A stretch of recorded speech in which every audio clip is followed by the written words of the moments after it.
हे दर्शकों, हे श्रोताओं, हे मेरे मित्र बंधु, मेरा आपसे विनती है कि जो अमृत पान हेमांडपत ने दे गए हैं उनके चरणों को प्रणिपात कीजिए।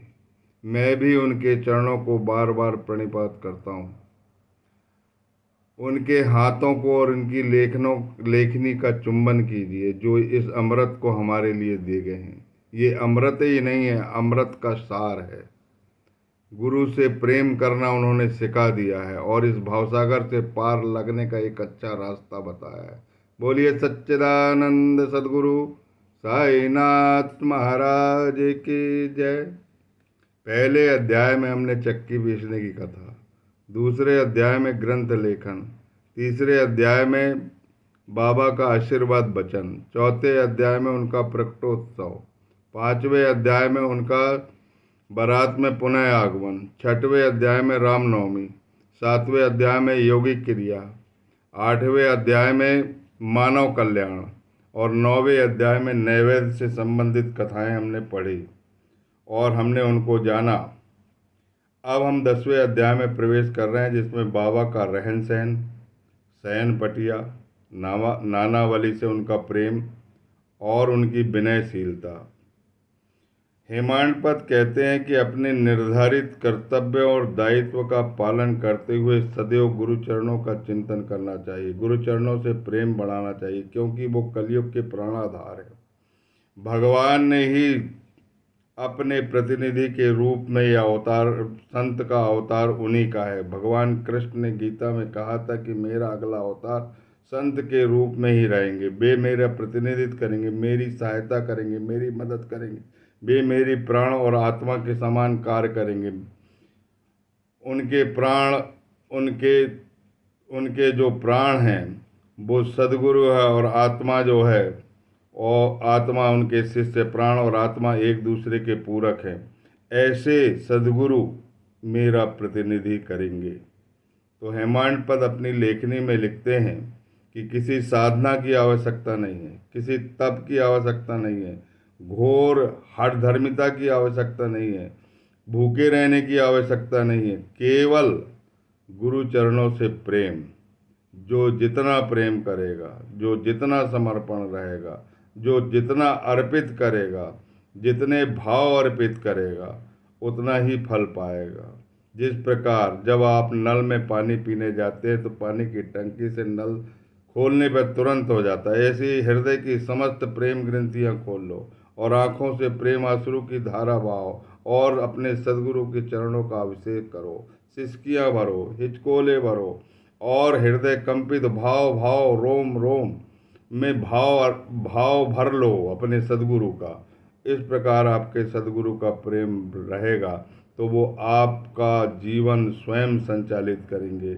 इसीलिए हेमांडपत ने कहा है कि न्याय, मीमांसा या दर्शन शास्त्र पढ़ने की आवश्यकता नहीं है। केवल समुद्र पार करते समय या नदी पार करते समय नाविक पर विश्वास किया जाता है, ठीक उसी प्रकार अपने सदगुरु पर विश्वास कीजिए। वह निर्दिष्ट स्थान पर पहुंचा देंगे और आपको इस भवसागर से पार करा देंगे, आत्मा अनुभूति करा देंगे और आपका पूरा कल्याण करेंगे। सारी चिंताएं आपकी वो हर लेंगे और इसीलिए आप सदैव उनके लिए चिंतित रहो। जिस प्रकार लोग जाप करते हैं और लोगों से बात भी कर लेते हैं, तो आप अपने कर्तव्य और दायित्व का निष्ठा से पालन करते हुए अपने हृदय में सदगुरु को हमेशा चिंतित अवस्था में रखो। सदगुरु की चिंता हमेशा करते रहो। चिंतनीय हृदय बना लो और कोई चिंतनीय विषय आपका नहीं होना चाहिए। सदगुरु ही सबका चिंतन करता है। अपने कार्यों को करते हुए अपने सदगुरु का चिंतन करिए और पूर्ण रूप से उन पर समर्पित होइए।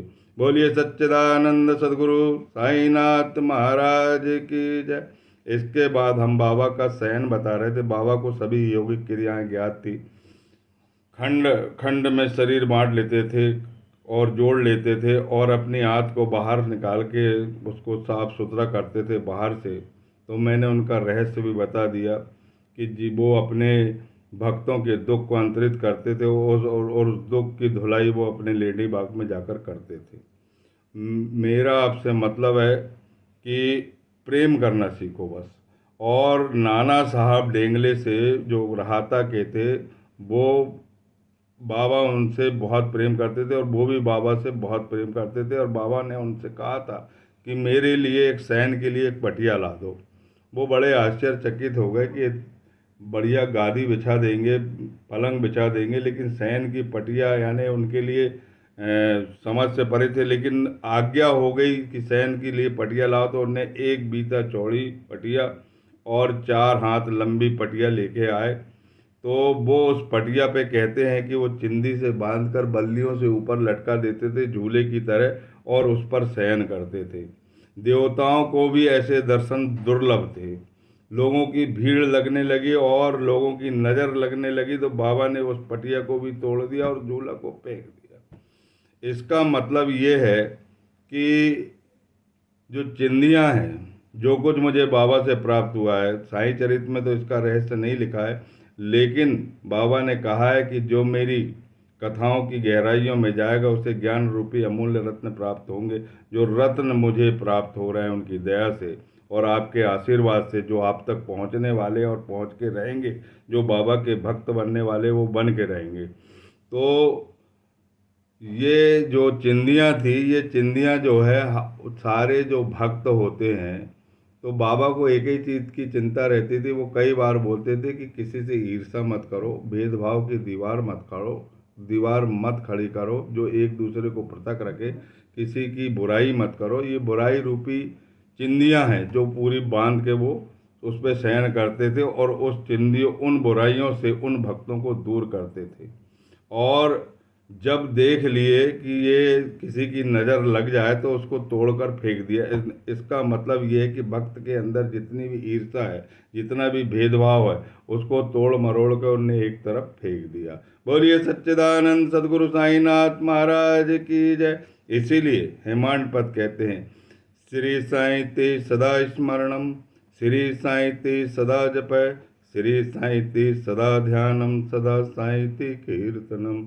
मंगलम साई नाथाय मंगलम सरमूर्तय, मंगलम भक्त बसाए शिरडी बसाए मंगलम। मंगलम भगवान साई मंगलम पुर विक्रमय, मंगलम पुंडरीकाक्षो मंगलायतनम हरि। बोलिए सच्चिदानंद सदगुरु साईनाथ महाराज की जय।